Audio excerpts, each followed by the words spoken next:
মহিউদ্দিন আহমেদের বিএনপি সময় সময় বইয়ের এই পর্বে আওয়ামী লীগের সমর্থক শিক্ষকদের গ্রুপটি নীল দল এবং আওয়ামী লীগ বিরোধী গ্রুপটি গোলাপি দল নামে পরিচিত হয়।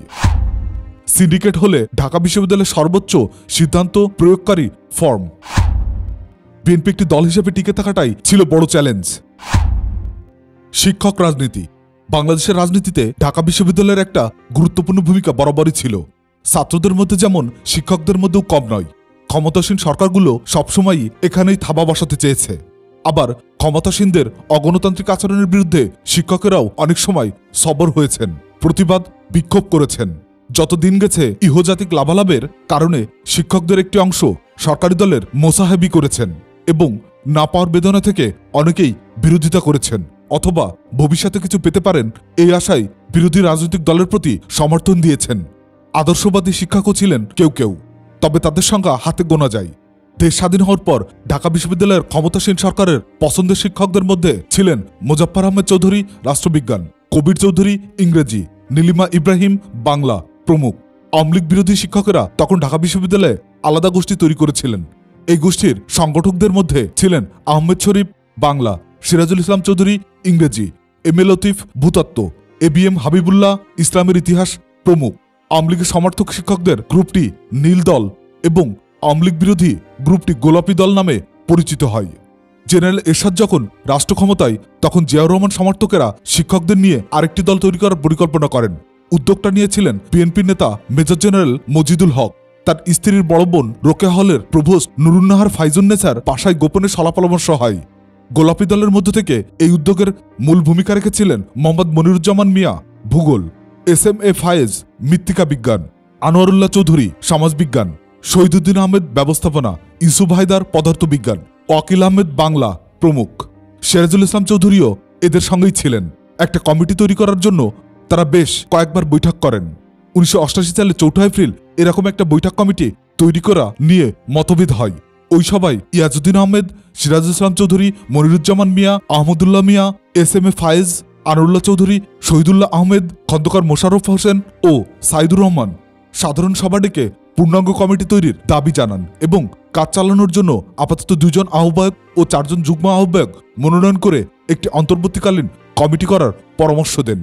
পরে বিএনপিপন্থীরা সাদা দল নামে একটি প্ল্যাটফর্ম তৈরি করেছিল। এদের অনেকেই এসেছিল গোলাপি দল থেকে। এদের সমর্থনে মনিরুজ্জামান মিয়া উপাচার্য এবং ইয়াজউদ্দিন আহমেদ শিক্ষক সমিতির সভাপতি নির্বাচিত হন। এরশাদ বিরোধী আন্দোলনের শেষ পর্যায়ের শিক্ষক ঢাকা বিশ্ববিদ্যালয়ের শিক্ষকদের সাদা দলের প্রস্তুতি পর্বের একটি সভায় কার্যবিবরণী অংশ সমিতির আহ্বানে ঢাকা বিশ্ববিদ্যালয়ের সব শিক্ষক একযোগে পদত্যাগের ঘোষণা দিয়েছিলেন। সাদা দলের সামনে তখন একটা বড় যুদ্ধক্ষেত্র ছিল ঢাকা বিশ্ববিদ্যালয়ের আসন্ন সিন্ডিকেট নির্বাচনের নিজেদের প্রার্থী জিতিয়ে আনা। 1989 সালের 7 ডিসেম্বর এই নির্বাচন হয়। সিন্ডিকেট হলে ঢাকা বিশ্ববিদ্যালয়ের সর্বোচ্চ সিদ্ধান্ত প্রয়োগকারী ফর্ম।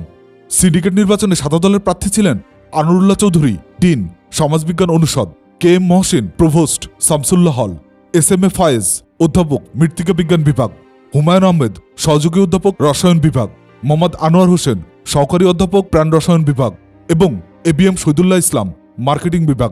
1990 সালের 24 ডিসেম্বর সাদা দলের শিক্ষক সমিতি নির্বাচনের আনোয়ারুল্লাহ চৌধুরীকে সভাপতি ও আনোয়ার হোসেনকে সাধারণ সম্পাদক প্রার্থী করে। 1990 সালে জাতীয়তাবাদী ছাত্রদল ডাকসু নির্বাচনের একচেটিয়া জয় পায়।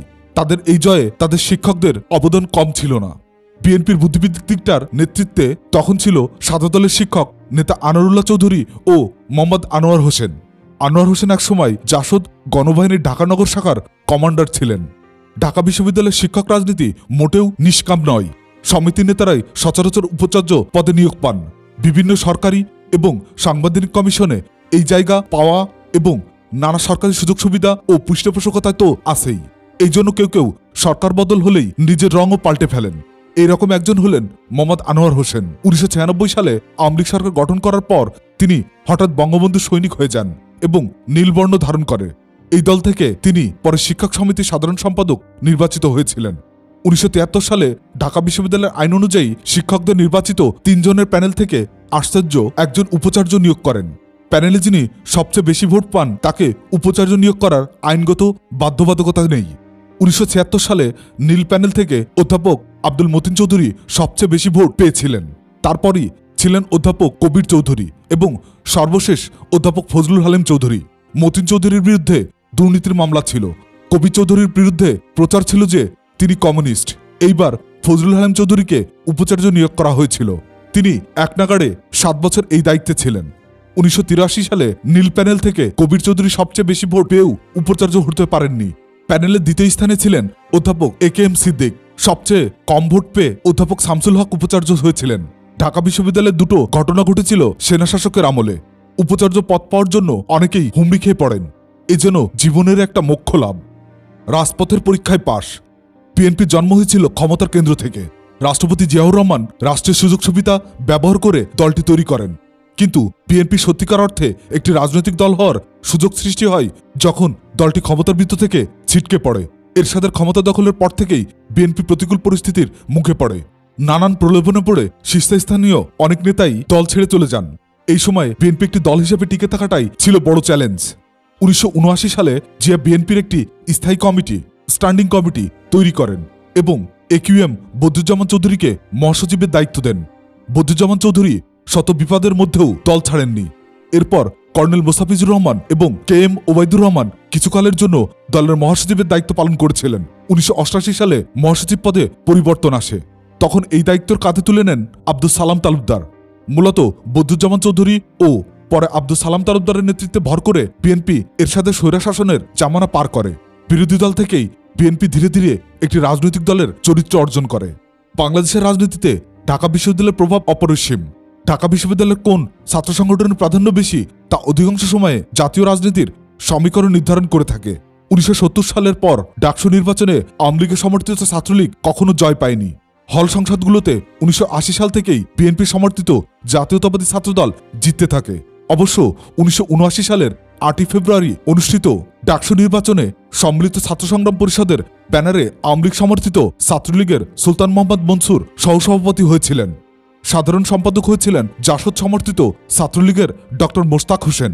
ছাত্র ইউনিয়নের নসিরুদ্দোহা সাধারণ সম্পাদক এবং অশোক কর্মকার সাংস্কৃতিক সম্পাদক হয়েছিলেন। 1990 সালের ডাকসু নির্বাচনে ছাত্রদল নিরঙ্কুশ জয় পায়।